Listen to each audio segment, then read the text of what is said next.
Welcome to this week's edition of People Over Politics. Got a brand new guest here for you today, Willie Flowers. Thanks for joining us, Willie. Hey, what's up, bro?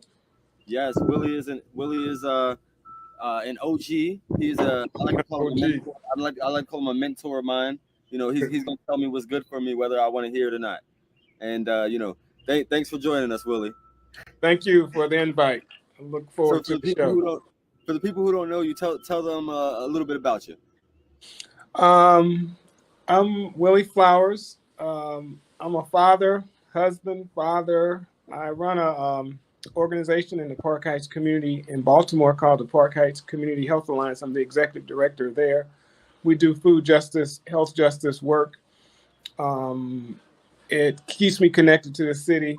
I would like to say to the people, but I also live in Howard County, Maryland, where I am the branch president of the NAACP. Have been doing that for 5 years. And but I'm also the state conference president for the NAACP in the state of Alabama. I'm a native Alabamian and just an all-around good guy.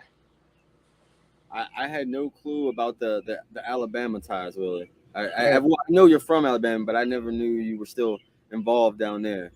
Well, I'm not involved, but I have to take care of my people. Okay. That's where it got started, man. So okay. Got to always be able to go back home. Yes.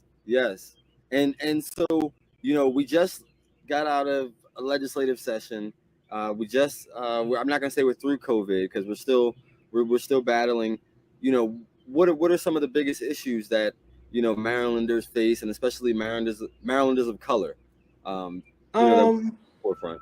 I think that I don't think the issues change. The state of our condition, the condition as a people is what I'm more concerned with, and how we plan to build up and not continue to be seen as victims, seen as being the ones at the bottom of everything. So I guess the biggest issue for me is how to take advantage of any opportunity to build up our people. And if you look in this state alone, everywhere we go, we're at the bottom of something.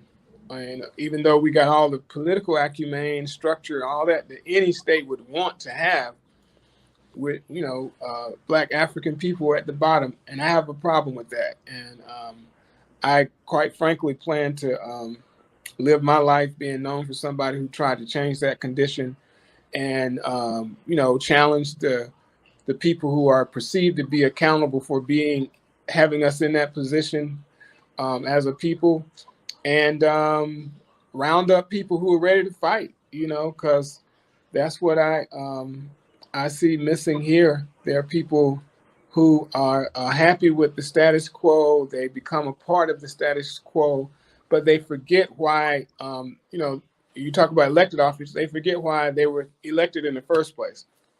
You can talk about corporations, they forget why you wanted to run the corporation. Talk about any of the community stuff, they forget. So we have to, so there's no one issue. It's that bundle of madness, I think, because we are consistently, civilizations should be remembered and recorded for how they live, because for obvious reasons. But if you look at the last, 30 or 40 years, we're beginning to be recorded for how we die as Black African people. And I have a problem with that. And I think we need all hands on deck. We have more talented people. We have more prosperous people. We have more documented educators and academicians than we've ever had in the history of Black America. And we are still facing the same challenges. So we owe our ancestors something. And I think we owe it to have the same energy they had in dreaming of us doing what they dreamed of. We live in their dreams and falling apart at the same time. But the hope is that we can wake people up. We have enough structures in place to do it. And I want to see that happen. Well, I agree with the empowering message, of course, and, not playing the victim. But, one of the things I wanted to bring up was you're a tech guy. A lot of things you bring up to me, how we should be more engaged and interface more often with technology. And one of the questions I had was the digital divide in Maryland. Is there a digital divide, and do you feel that that there's a digital divide in different communities? Not only is there a digital divide, you can call it that, but quarantine, particularly when it came down to young people trying to access Wi-Fi from their homes, that was exposed. Their breakdowns. I mean, I have usually fluid internet when I'm in Howard County, but in my office in Baltimore, it's not. So there's something going on there. I don't know what that's about. And that's one thing. That's a basically an access issue. But the other piece is this whole thing about stopping our children from just being consumers. It's good to have access to this. I had to use the phone here. Good to have access to a phone so you can buy stuff and all that kind of stuff, but you're just a consumer. We're not even encouraging people to get stock in Apple. We're not encouraging them to get stock in whatever app.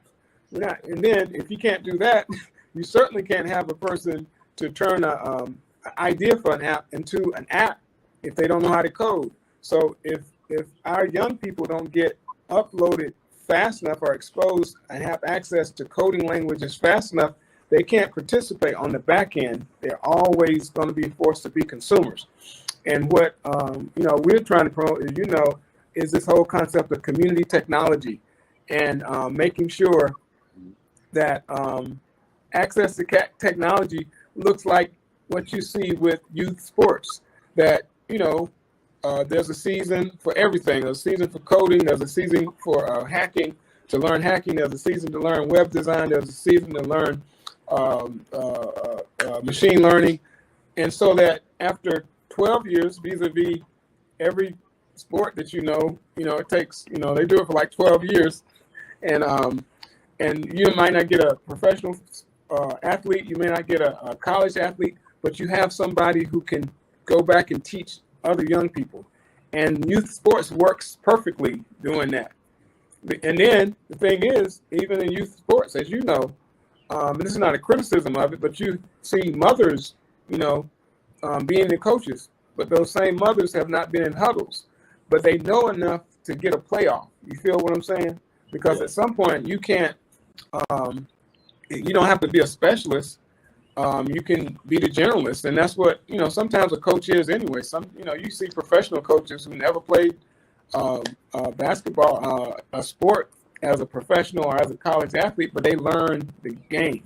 They learn how to motivate people. They learn how to look at talent and say, let's do this. They learn to guide them to the access for training that they needed.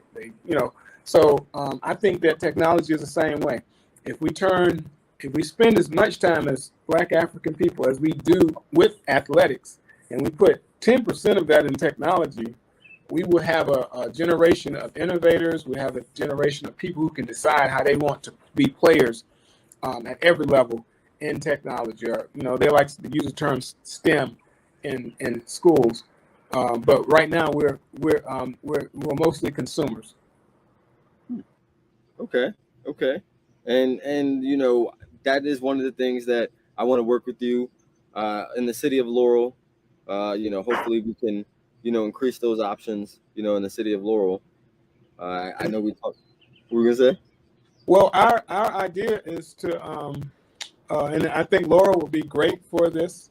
So I'll pitch it to you or anybody else down there, because I'm going to try to pitch it to everybody in this state, is to create what looked like community development corporations for technology, and calling them community technology corporations. So where community development corporations do the community development, they do the housing, they do entrepreneurship, they do human services. We're saying that technology does the same thing, and it stands alone, and it'll trigger outcomes that will be lifelong. It's talking about young people, talking about people who are being automated out of jobs right now, middle-aged folks or younger, because, quite frankly, automation is happening everywhere, but nobody's talking about it. And then even seniors. There's a place for seniors who have retired who can learn basic technology skills to participate at a level that could reignite their latter years. And I'm glad you said seniors because it's for every age group, right? Right. For the aging community. So from toddler to senior. So Everybody is anybody who is a consumer based on this easy access and automation and technology should also be thinking, how can I be an innovator? How can I be an entrepreneur? How can I be a player? At least understand what's happening when you're using these different devices and on these computers all day. okay. Well, I got to make sure to get you down here to talk to the council and everything. I love the idea, and I believe that we should do this more often, especially for kids, because I believe you should teach kids coding as early as possible. Yeah. I think it's something I said. Teach it to them. In preschool. Have them start playing coding games. Just Right, because they're using the devices and their games like Minecraft. If you know Minecraft, that's a coding simulation. So we just have to shift it to them being consumers with the intention of them. I mean, the same energy you see with people who find out their child can run fast or can cut in the open field. We need to do the same thing with technology. That's all I'm saying. Hey, and amen to that. And so Willie, something that most people don't know about you, man. You're an avid farmer, Oh right? yeah, well, And avid. an avid farmer, right? I do community gardening in my vocation as well as my avocation, because I think food is key to health, and I think you can control it. You can't control your environment. You can influence it. The only thing you can control is what you put into your body, and sometimes what you say out of your mouth. Yeah. I do my best, but you can control what you put into your body. And you see what's happening now with food prices because of the supply chain and all that kind of stuff. It shouldn't even be the case that we should be relying on food coming from Mexico and wherever it's coming from. We have enough land in the state of Maryland to supply food if given the right resources to everybody in the state. It should be the expectation, but it's not. So because of this, the prices have been going up over the years, and every time they change from a plane or a truck or however they get here, the prices increase. And it ain't going to be anything fresh, and it's certainly not going to be local. So the reason I try to grow my own food is so I can have access to locally grown, chemical-free food. As simple as that. We don't have to call it organic or any of that mess. And we have a structure in our what we devise. We call it CSA, or Community Supported Agriculture, and emphasis is growing food together. So it's a community garden that invites families in who want to participate, and we grow food in 3 seasons: spring, summer, and fall. And we try to at least rely on that food during those seasons. And some people like me, we store it for the winter so we can always have access to it. Absolutely. And a person should know how to grow their own food. It should be essential. But one of the quick questions I had is, you said something about not organic. So like, is there a preference on organic? Because I thought organic was healthier for you, healthier for the environment. No, organic just means that you didn't use chemical fertilizer in the plant growing process. We are chemical free. I don't rely on pesticides or anything, herbicides or any of that, because I don't grow a lot of food. Larger farms have to have the consideration for it because they're trying to produce it. And that's what, the encouragement is. If you grow your own food, you don't have to worry about that. We use organic mushroom compost, which is, has nitrogen in it. It's not chemical nitrogen.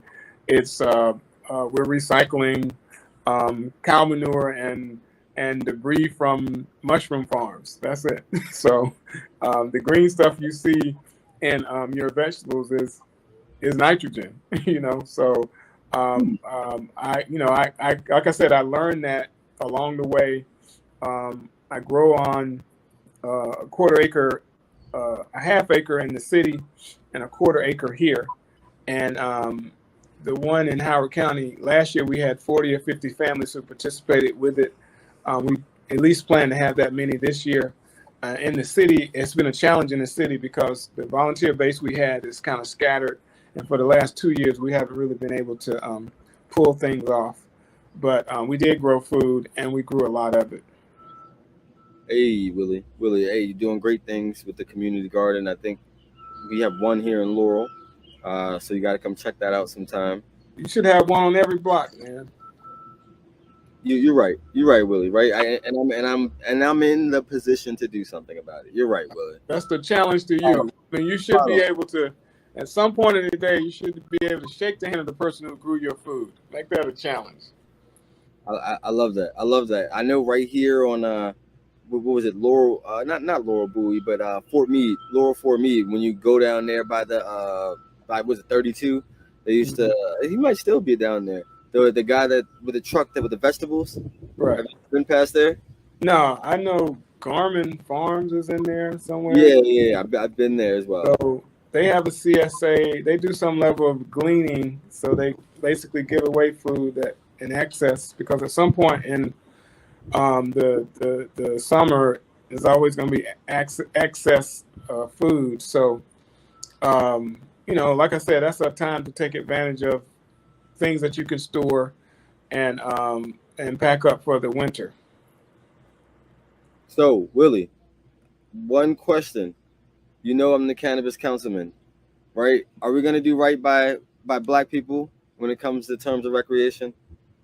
I mean, it's up to the people now. I mean, I think that well, it goes to the people for a vote, but then it goes back to the legislature for the framework, I think the attitude is there. I mean, that's delay. I think it's it was kind of a joke to have this medical cannabis era.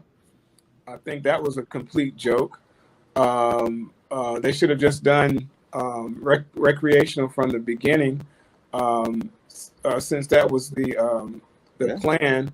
And that's me speaking personally, because we would be front runners. We would be front runners, right? Like, right. And where we are, because there's states that have legalized for recreational, and they're now giving back to municipalities, right? Mm-hmm. Like, so, you see the economic benefits. Mm-hmm. And like I said, I mean, that's important because you have to prove that to the legislator. They have to defend it, say they brought new revenue. But the point I'm making is that we don't have any fewer people who have mental health challenges when they first started talking about this. And I remember the original conversations. They tried to say that it was going to be the purpose of doing it was to keep people from getting these charges and having to have them expunged. And then it was the mental health, people who are addicted. Everybody who wants to benefit from cannabis doesn't have to have a mental health issue. I mean, again, like I said, there are just as many people who have mental health challenges now than there was then. So I don't know if that's the argument.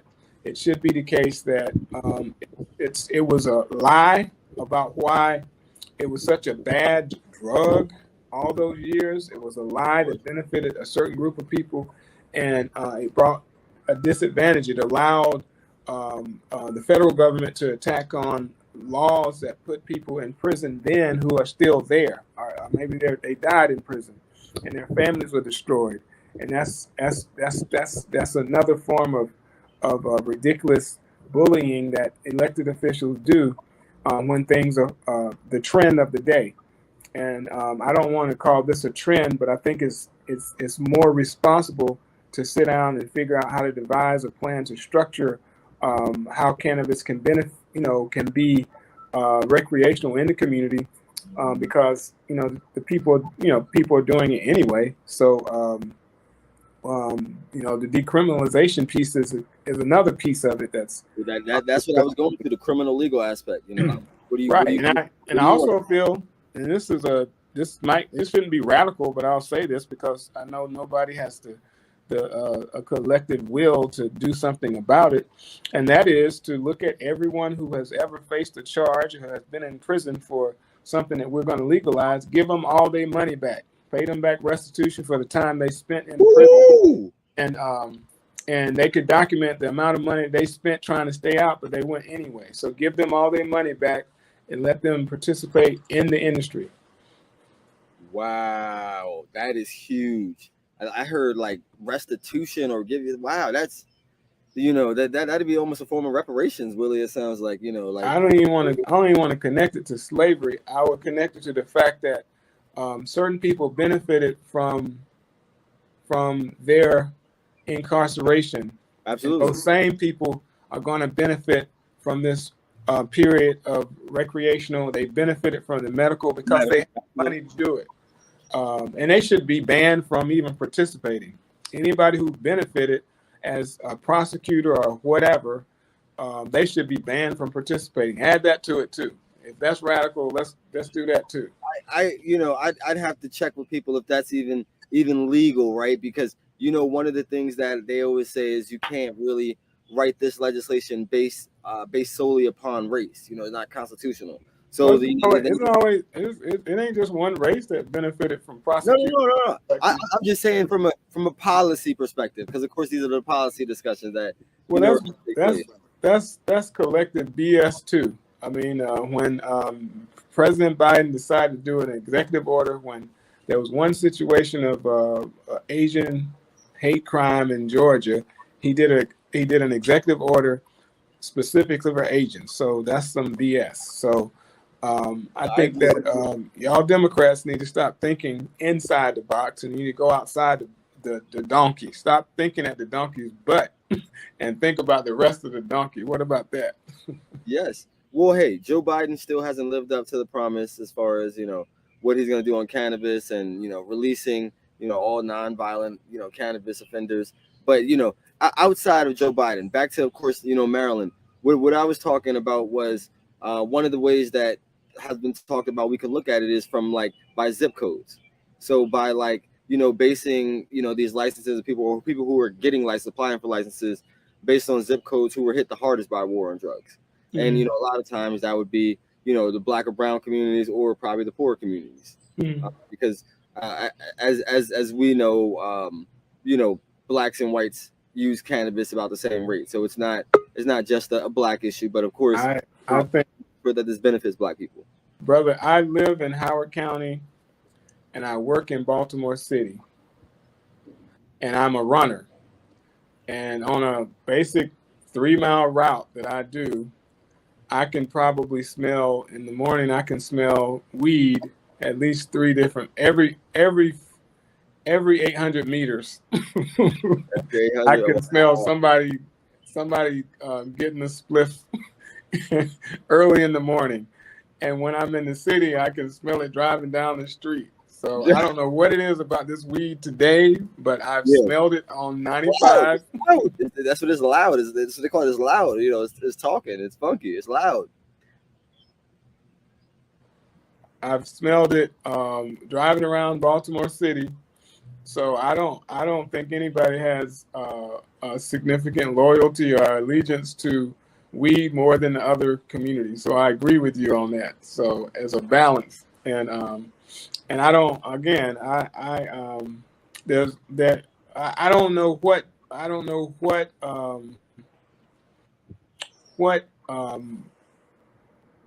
I guess what drug or what intoxicant or whatever influences people to do crime.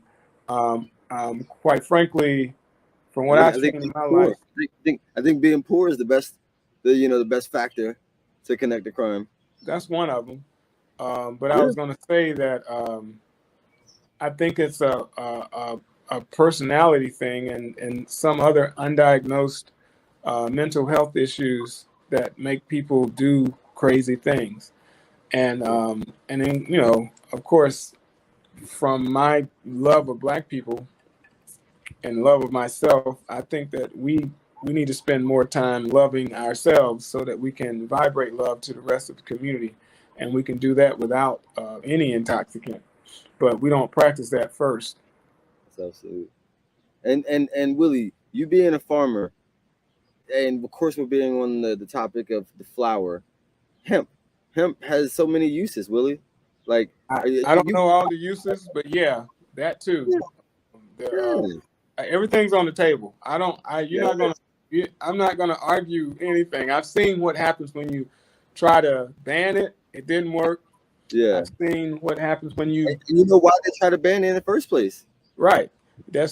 You tried to ban it, that didn't work. You see what happens when you try to ease it in to a certain benefit of a certain group of the community. That was a political disaster. Sure. So the instinct should be to give everybody equal access to it, decriminalize it anyway, because I don't know the details of the bill or the last bill about growing it in your house, but nobody should be victimized for growing marijuana in their house.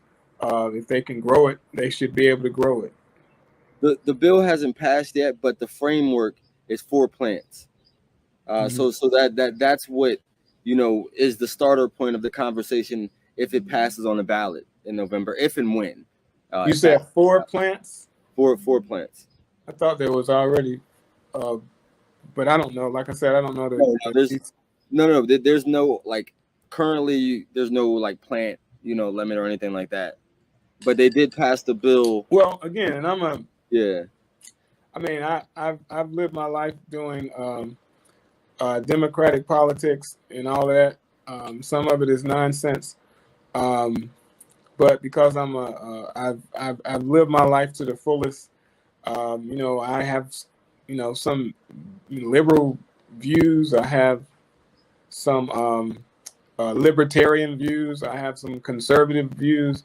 And quite frankly, I don't think you're living your life if you ain't had all those views. So if you are so as it pertains to this, I don't think anybody who wants to grow it in their home should be taxed because they're growing it. That's some BS.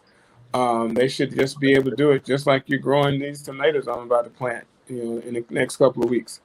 It shouldn't be a tax on it. That's nonsense to me.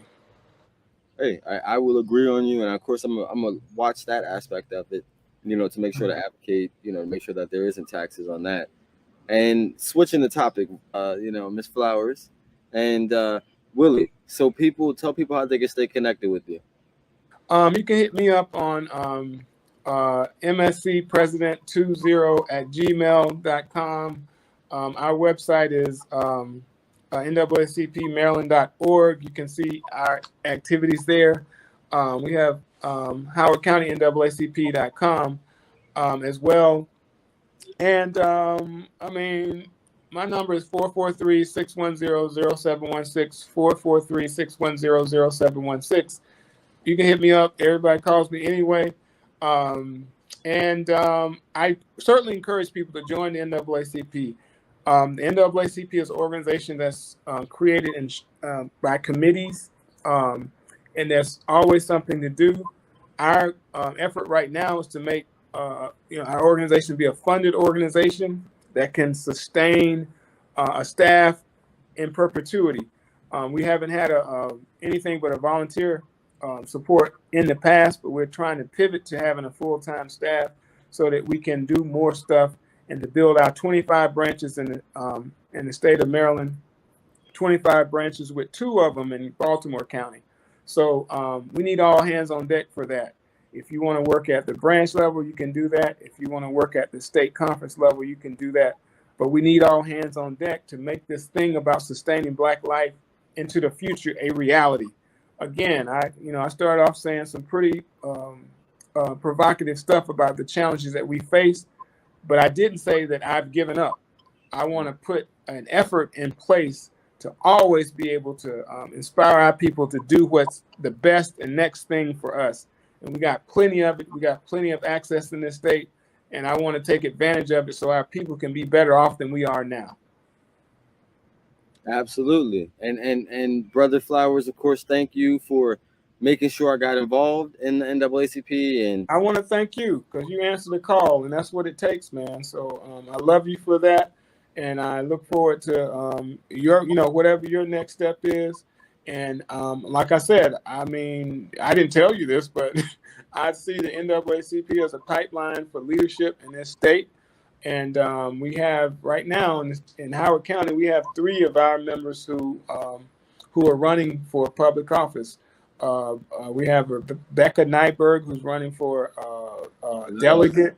We have Jansen Evelyn, who's they call him Believe in Evelyn, who's running in the 4th district for council, county council. And we have Jackie McCoy, the real McCoy, who's running for school board.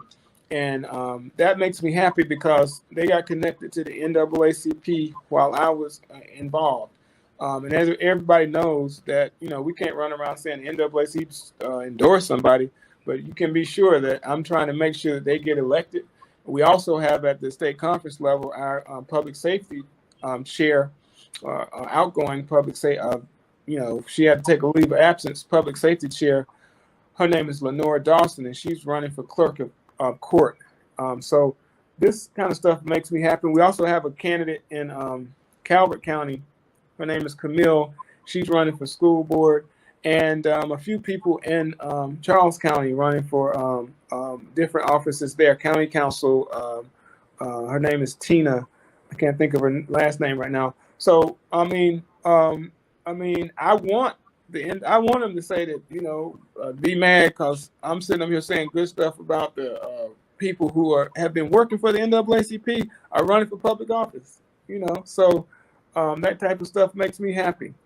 And I think we have a former legal redress chair. Let me not Miss Christina Bostic. She's running for Orphans Court, I think.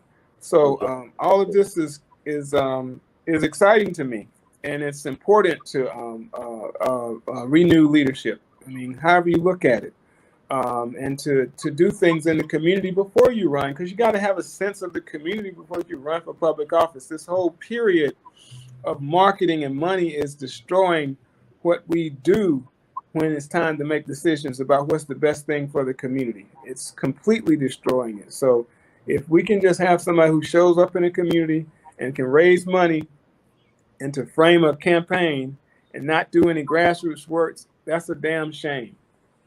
And we see it too much. Agree, Willie. And Willie, that's all the time we got. So I got to get all you right. out. I want to thank you for letting me come on the show. People over politics. I'm with the people. I'm with the people as well. Even though I'm elected, I'm always going to be with the people, an elected advocate. So I appreciate you. Thank you, Willie. All right. Thanks a lot. All right. That was this week's episode of People Over Politics. Wait on for another guest. See you soon.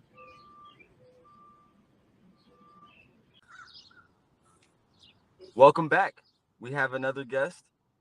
We have a gubernatorial candidate. So for this cycle, it's a crazy season. 2022, it's election time. We have so many races going on. And, one of my favorite people to connect with, Jon Baron. Hey, Jon, how you doing today? Good. How are you doing? I am doing well.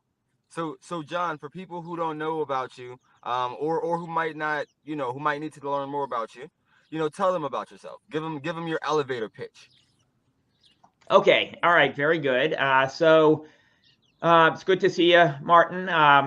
And congratulations on your election to the city council. So I'm a former nonprofit executive. Before that, I headed $1 billion technology program in the Clinton administration. I've been an appointee of Democratic and Republican presidents, and I was twice confirmed by the Senate. I've gotten major federal legislation enacted into law that's benefited Maryland and other states. The reason I'm running for governor is that Maryland isn't making progress on major problems that are damaging millions of lives, and I'm offering a fundamentally different approach. In education, more than a quarter of middle school students in our state cannot read at a basic level. Those and other achievement numbers are no different than 20 years ago. Moderate income Marylanders have seen stagnant wages since the 1980s, while income inequality has soared and our state has made no progress reducing our poverty rate. in more than 30 years. Fellow Marylanders, we can't just keep doing the same thing we've been doing for decades, rolling out one unproven government program after another and expect a different result. Because unfortunately, many programs, no matter how well-meaning they are, just don't work. Instead, to make progress, we need to expand solutions that don't just sound like they're good ideas, but have actually been tested in the real world and shown to make a big difference in people's lives. I'll give you one quick example, and I hope to discuss others today. But as one example, when I'm governor, we will expand high-quality tutoring to every struggling first and second grader in the entire state of Maryland, because that has been shown to move them up toward grade level early before their problems get serious in later grades. And we're going to do this by recruiting an army of people from the community, including retirees and recent college graduates, to become tutors for a modest stipend as a public service. That's just one example of what I'll do as governor. But the key theme is, if we simply continue on our current course, we're going to be here in another 20 years. Martin, you may be running for governor at that time. Who knows? But nothing will have changed. To make progress, we have to zero in on solutions that are tested and shown to be effective. That's why I'm running for governor. Let's do what works. Yes, and I appreciate it. I think, Jon, you present a lot of energy, and I don't know if the terminology is correct, but I would call you like a technocrat. Someone who believes in technology, someone who believes in proven solutions. A lot of the things in which I've seen in state government is they create programs, some of them that which already exist, right? So it's like, for sometimes it's more like, this is something that I did a champion, but it's not something that's really like helping the state. It's something that comes at a high price tag, and a lot of these programs, sometimes they don't even get managed well, 10, 20 years down the line. So I definitely hear what you're saying, and I think that you bring a different perspective than, a lot of the other Democrats, because the thought is like a lot of the other Democrats that I've heard, they kind of repeat the same talking points. And it is a lot of them. I think it's 10 candidates or 9 candidates. So the thought is like you have stood out. But the one thing I would ask you is like, what are you going to do differently in Baltimore City in terms of education? Because Baltimore City, receives the most money, per jurisdiction. But, as far as results and as far as improving, we know that a lot of those dollars don't actually make it to the classroom. So, what would you do differently as, governor? I know that the schools are under the governor in Baltimore City. So. That's right. Well, I would be a full partner with Baltimore education officials and city officials in improving education. As you said, there's been a lot of money, but Baltimore schools in general are not in good shape. More than roughly 40% of high school students in Baltimore had a GPA of 1.0 or less. Think about that for a second. 40%. Now, that's made worse by COVID, but even before that, in 2019, before COVID, 25% of high school students had a GPA of 1.0 or less, and Baltimore has about a 25% dropout rate. We are just perpetuating the cycle of poverty. What's the future for these kids? So here's what I would do in Baltimore. We need to partner, not just in spending money, not just in well-intentioned ideas, but expanding programs in Baltimore that have actually been tested and proven to make a big difference in student outcomes. So one thing we would do is what I mentioned earlier: high quality tutoring for every struggling first and second grader in the early on, so that every kid feels like, when they're starting school, when they get to third grade, they can do this. They can read, they can do basic math. That's a point of intervention that could make an enormous difference and prevent a lot of problems later on. Additional ideas: we would expand career academies in high poverty high schools in Baltimore. Talk about it. Other proven solutions we would bring to Baltimore. One is career academies. These are small communities within high schools that have a career theme like healthcare or information technology or biotech. and links with local employers who provide internships, summer internships, and work experience to students. Career academies of this type have been shown, they've been tested and shown to increase long-term earnings by 11 years later by about $3,000 per person, including for students who go on to college as well as for those who don't. So they've been very effective. This is a path forward for a whole lot of students who grow up in high poverty areas. One other example, when I'm governor, we will expand proven charter school models like KIPP charter schools. They operate on a small scale now in Baltimore and other places. But KIPP charter schools, and this is part of the work that we did with the Obama administration, my nonprofit did to expand them. But these are no excuses charter schools. They're public charter schools. And they have been shown to increase school-wide reading and math achievement for some of the most disadvantaged students by about 10 percentile points. That's a really big increase in reading and math scores. And they've also been shown to increase college attendance many years later by about 6 or 7 percentage points. So these are some of the tested and proven solutions that could make a real difference in Baltimore. The state would be a full partner in expanding those within the city. One of the things that I think would be really interesting to hear from you is in the midst of some of the challenges of funding the existing expansion of education that's already happened, that's already been legislated, the conversation continues to be, oh, who's going to pay for it, where we're going to get money. What you're proposing is an expansion of the expansion.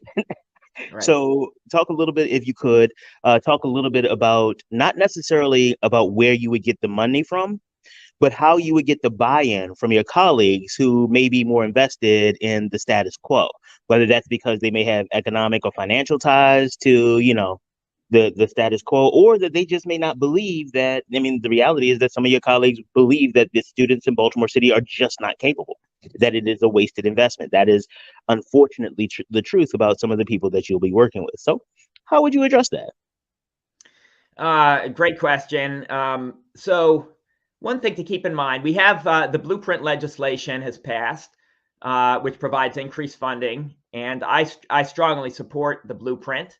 I would bring a very different approach than other gubernatorial candidates to the implementation of the blueprint to make sure that the new resources are focused on, again, ideas that don't just sound good, but have been tested and shown to make a big difference in student achievement and other student outcomes like the ones I described.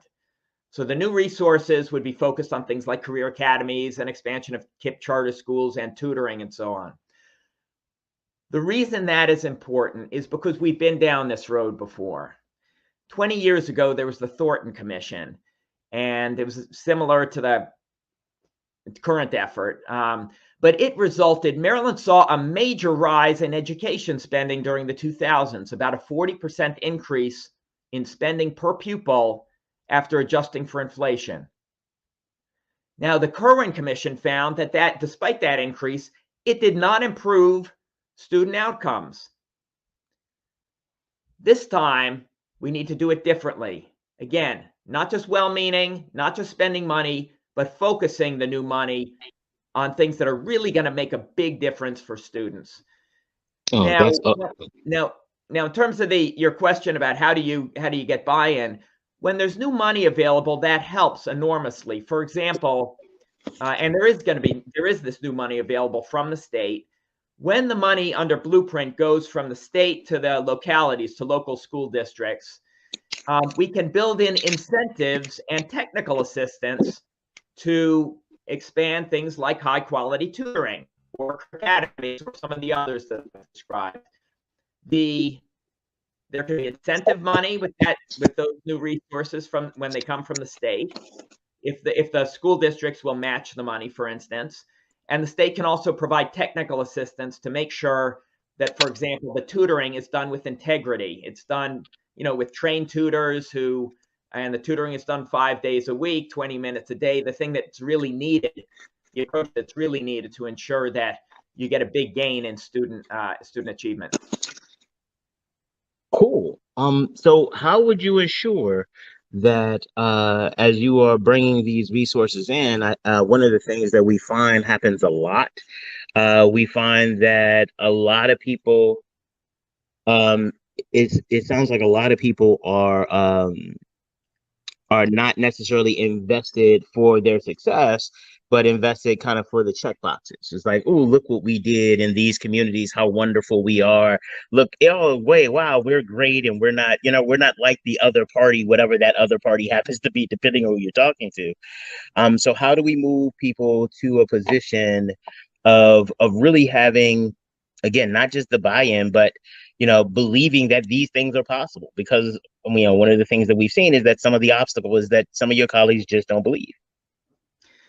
Yes. Well, part of it is working with them and talking about most people are well-intentioned and want to do the right thing. And if you can show them there's a path to really make a big difference in Baltimore and other areas of the state, they can be engaged, and they not just showing them, but also engaging them in the process, in the design, development, and implementation of a number of these initiatives.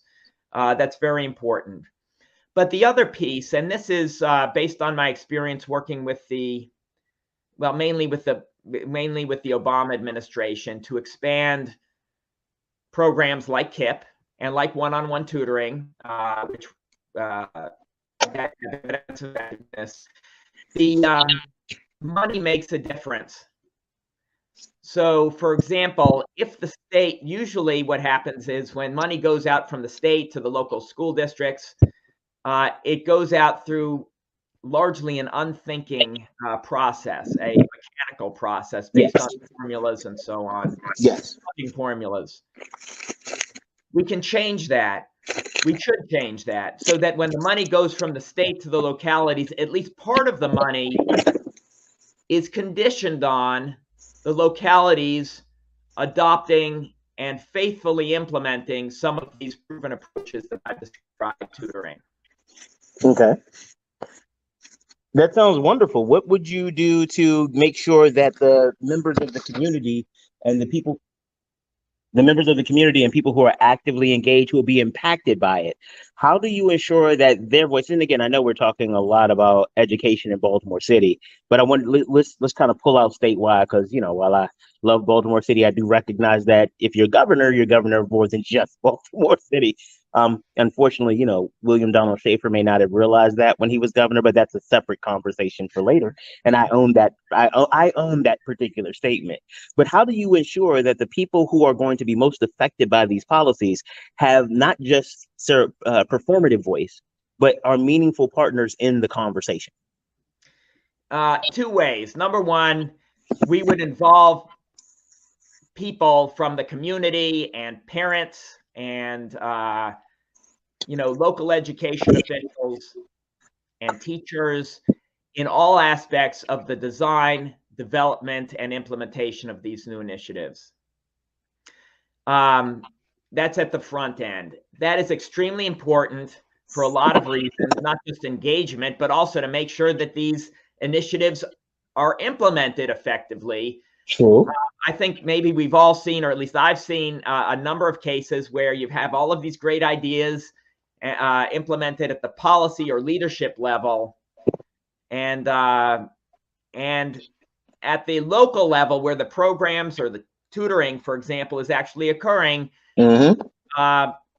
The people at the leadership level have no idea what's going on at the local level, and there are problems at the local level in the design and the implementation and all of that. That occurs often in government. So we need to, and I would, as governor, proactively reach out to people in the community at all phases of design, development, and implementation of these new initiatives. Furthermore, I would be in the classroom as governor doing some of the tutoring. So both as an example and also to see how well it's going on the ground. Extremely important. I'm sorry, John. I've got to just stop you right there. Thank you for that. Like, if you, in nothing else that you've ever, if there's nothing else that you have said, at least for me, that kind of resonates, it is the fact that, notwithstanding how ridiculous the governor's schedule is going to be, you recognize the importance of at least making sure that you are checking on the implementation. So again, not an endorsement or anything, but one of the things that I do appreciate is people understanding the need to not just sit in the office, sign papers, and send them out to the community as an edict, but to really understand what it looks like on the ground. And so and again, I apologize for, no, I don't apologize, because you made a great point and I just needed to highlight it. So that's all. Well, thank you. I mean, that would be one way in which I would be very different than other candidates. It is essential, not for a lot of reasons, but mainly to make sure things work.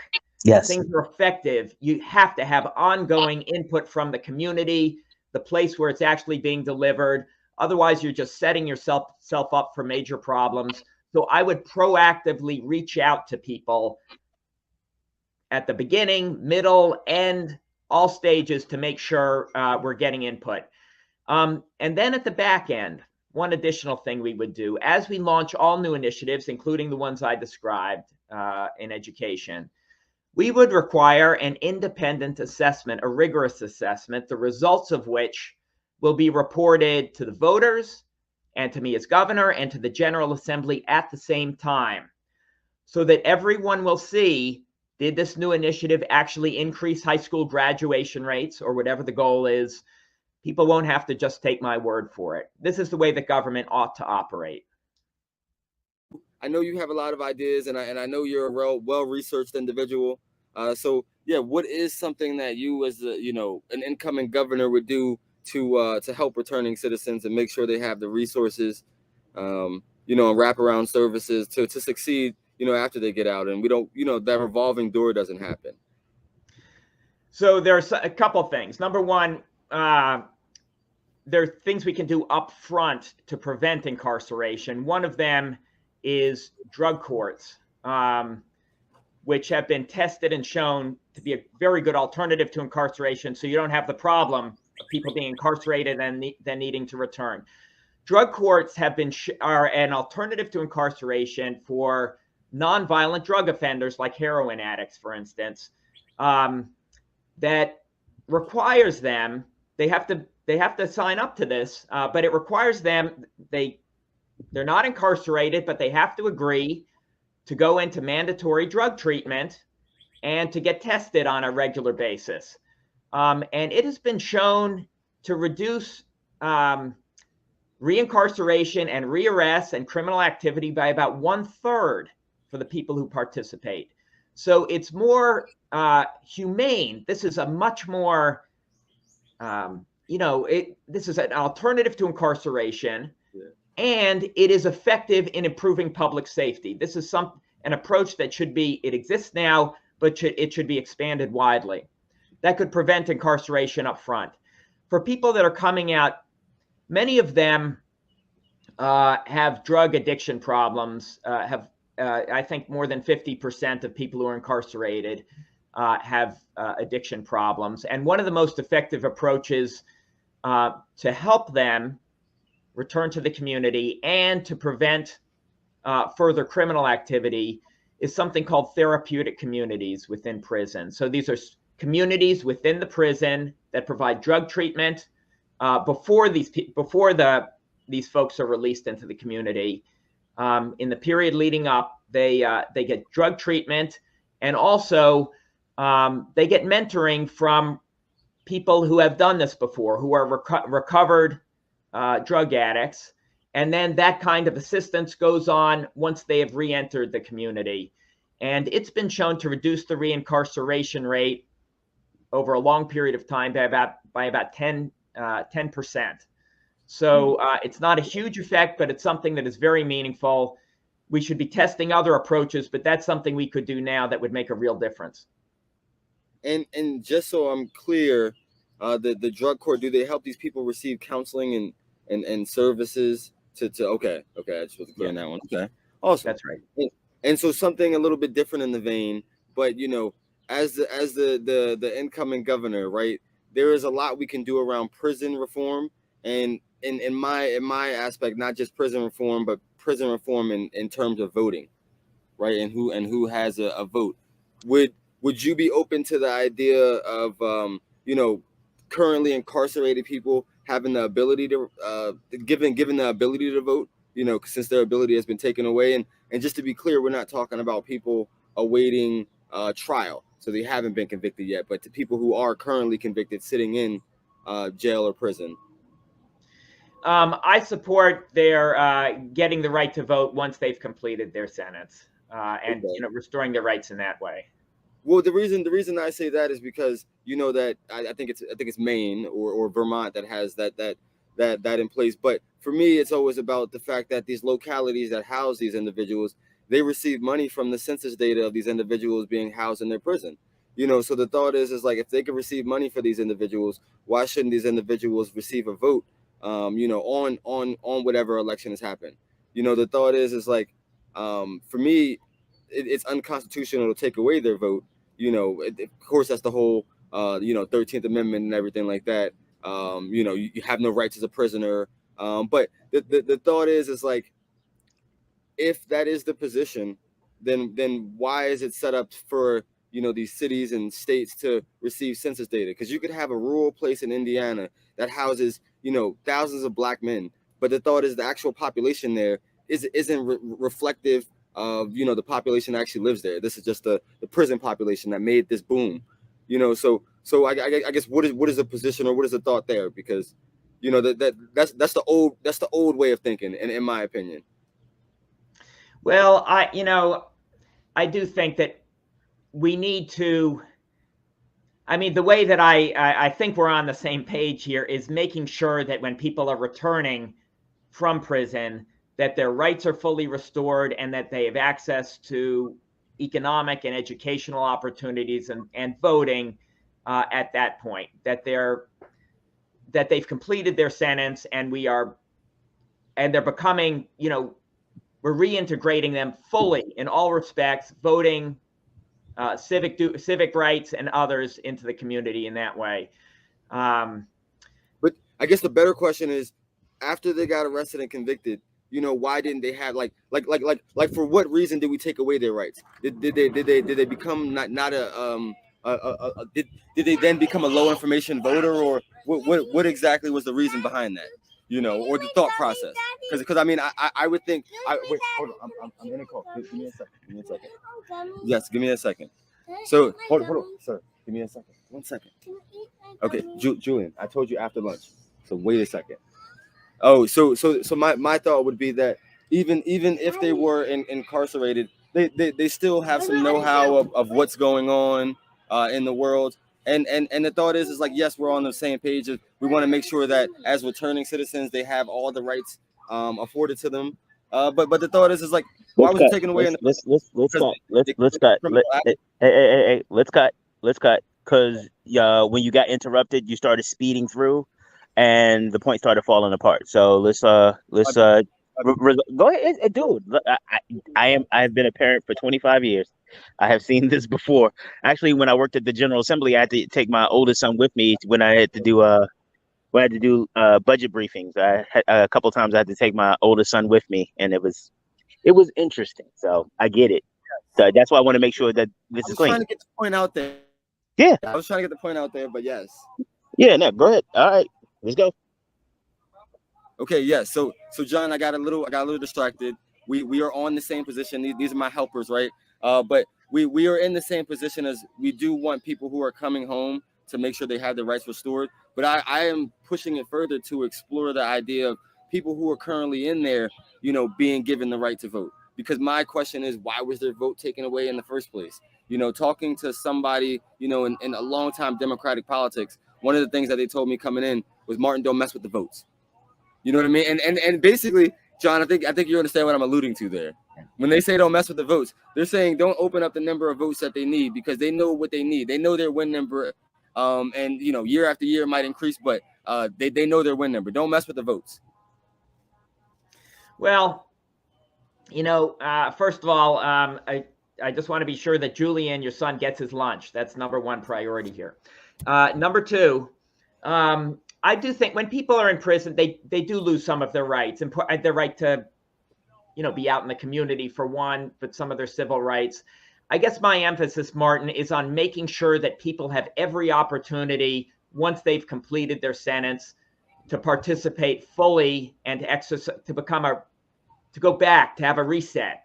So as one example, my philanthropic team partnered with the Department of Education on an effort to provide, this was in Pennsylvania, Pell Grants, college Pell Grants to people in prison who are shortly going to be released, so that they could do college work while they're in prison, get a degree, and succeed on the outside. The Department of Education funded the program. Our philanthropic team funded the evaluation of it in Pennsylvania, which is still ongoing. But we need to test try a number of really promising ideas like that to see whether they really give people a leg up once they get back into the community. That's where my emphasis would be.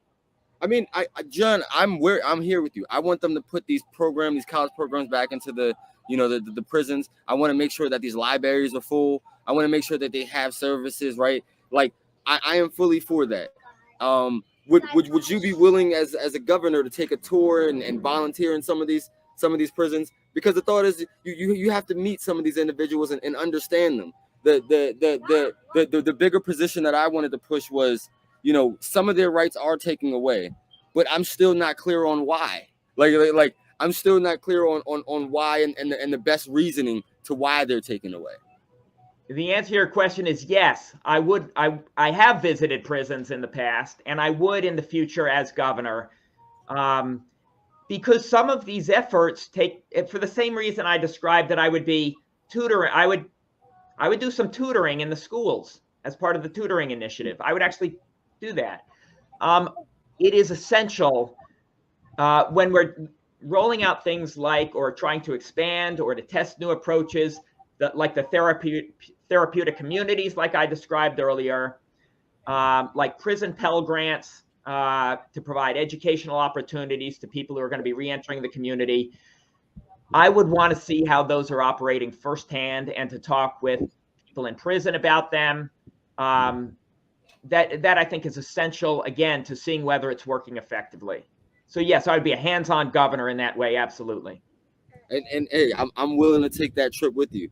But I just want to make sure that, as a Democrat, we talk about access and expanding access. I want to make sure that we're truly, taking these steps to expand access, because a lot of times I thought Maryland as a fake progressive state, right? And progressive in its term doesn't mean anything. Progressive is an ambiguous term, especially nowadays. Right. But the reason I say that is because we can be a leader on so many things in which we don't lead, or we lead halfway. Take half measures. So of course, that's something to just think about, take home. And one of the questions I wanted to ask you, leading in the same vein, is we have recreation coming on the ballot in November. So what are some of your thoughts around recreation? The next governor is going to be in charge around $1 billion industry. As far as who's on these boards, and they're gonna have a lot of deciding power. So what is your position? Do you want to see it legalized? And then after of course it passes the ballot, I believe, what type of social equity measures would you champion for in Annapolis next session? So I supported it being placed on the ballot. I will vote for it. Okay. I also believe that when the industry begins, we need to make sure that the licenses fully give access and equal opportunity to minority-owned businesses. I think that's essential as part of the establishment of this new industry. Yes, and I like that you talked about the business aspect, but when I say like the social equity, I also want to push to reparative justice or restorative justice. So thinking of some people who are incarcerated, on cannabis related charges, whether it be possession or distribution, things like that nature, or making sure that rights restored, not just their rights restored, their criminal convictions expunged when they come back. If we're as a state are pushing for expanded access to cannabis and decriminalization and all of those things, the idea is that the people who are currently serving time, or whose records are besmirched because of that, is what's your position on removing those things and that type of activity. Yeah, I support the expungement of criminal records for people convicted of cannabis possession. Strongly support that. It's just Okay, one of those days. Yeah, that was like my last question. You know, I until know we let it he said close. he's So absolutely on board with restorative justice. I was telling him that you often feel Laurel is the redheaded stepchild of Prince George's County, and you want, or at least of the district, and District you 23, that Bowie House of right, Delegates district. Yeah. right, And District 1 at the county council level. absolutely. So And because so that's in South Laurel I too. was asking him about what he would do to ensure not just South Laurel, but districts like South Laurel, areas like South Laurel throughout the state get their voices heard. Perfect. Those who are normally marginalized and stuff like that. Perfect. Yeah. That's exactly where I was going. You know, I want to make sure that South Laurel has love because it's not in the municipality. So a lot of times it does have to make sure that the county and state are, you know, supporting it. And in South Laurel, personally, I've seen a lot of, a lot of residents not get attention to. Like a lot of the developments not, you know, get developed. It seems to be a lot more trash over there. You know, not people doing cleanups and coming to pick up the trash. So it just seems like people are neglecting that area in some regards, and it's just shameful because that area is heavily, minority. Yes. So. Let me talk about a couple items there. Number one, in terms of money for economic development that comes from the state and related activities, we need a process that is that ensures that communities that are most in need do not get overlooked and indeed are prioritized in the process. So there should be a competitive process for the way the money goes out at the state level that prioritizes, number one, the quality of the project, what's actually being proposed, how much merit it has, but number two, the need of the community, so that the communities you're talking about get a leg up in the competitive process for state funding. Okay. One other thing in this area. One of my main initiatives, one of the main problems I'm seeking to address, I alluded to at the beginning, is that for the bottom 40% of Maryland households, they have seen stagnant wages since about 1980, while income inequality has soared. Meaning the American narrative of optimism and progress, the idea that each generation is going to do better than the last, doesn't hold for nearly half of people in our state. And in particular, for people from disadvantaged backgrounds, people of color, the Black poverty rate, for instance, in Maryland is 50% higher than the overall poverty rate. One of my top initiatives as governor would be to address that, because we cannot just keep doing the same unproven plans we've been doing forever and expect different results. We need to do things that are tested and proven to make a real difference for people from disadvantaged backgrounds. So one of my main initiatives would be to partner with businesses statewide to provide effective job training to every young adult in the entire state of Maryland who wants to advance. If it's done right, job training has been shown to increase earnings as much as 40%. But the key is to focus that training on industries that are fast growing, like IT or healthcare, and also to work hand in hand with employers who provide paid internships to the trainees. So under my plan, the state will pay for the training, the employers pay for the internships, our economy gets skilled workers, everyone benefits. This is just common sense. It's a solution that works. And when I say that earnings are increased by 40%, that's been shown for young adults who are 80 to 90% Black or Hispanic. So this is something that could really make a major difference for in terms of equity and economic opportunity for millions of people across the state. Yeah, job training. I applaud that. And, I think job training is very crucial. And one of the things you didn't mention, right, hemp and of course, cannabis, they're going to be markets exploding. So we're going to need job training and steering there, because the thought is, right, like if I meet a kid who doesn't necessarily want to, go to college or something, but, McDonald's is advertising it everywhere. He might not want to work at McDonald's, right? he might want to work in an industry that he is familiar with, that, you know, will be booming for years to come.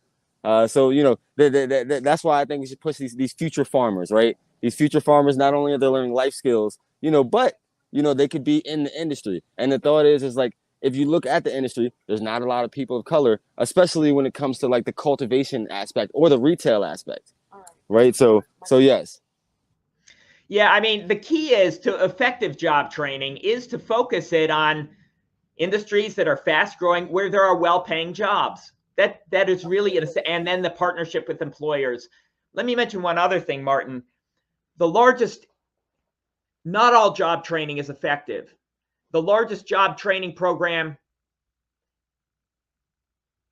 is that Julian with the lunch situation? Yes, no, he wants gummy bears. That's really all he wants is gummy bears.